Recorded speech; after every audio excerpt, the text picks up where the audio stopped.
pošto radimo sa tim nivom sportista, koristimo posebne tehnologije, ti u svom centru i ja u svom centru, i govorimo o performansu i return to performance pod pretpostavkom da klubovi raspolažu informacijama o tome na kom nivou performansa su igrači bili. Tako je. Ja to ovdje još nisam vidio. Još nemamo. uvijek nije se niti jedan klub pojavio da kaže ja želim da testirate moje igrače sad kad su zdravi, kad su u najboljoj formi, jer želim da imam referentnu tačku u odnosu na koju ćemo da donosimo odluke o njegovom ili njenom povratku na teren ako bi se, ne daj Bože, desila povreda.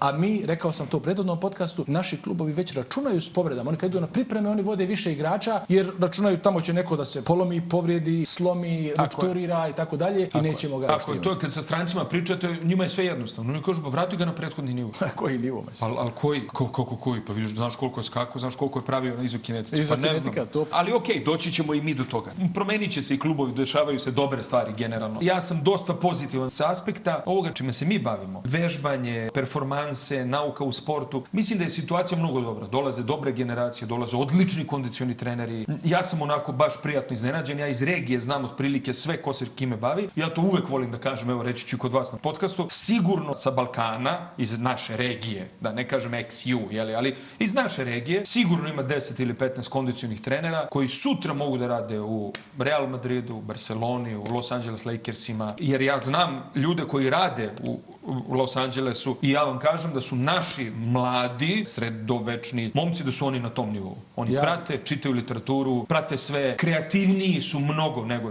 ljudi sa zapada. Kreativniji su jer mi živimo u takvim državama. Improvizacija je nužna. Bez improvizacije ne može ništa, što je nekad jako važno u sportu. I oni se briljantno snalaze u tome.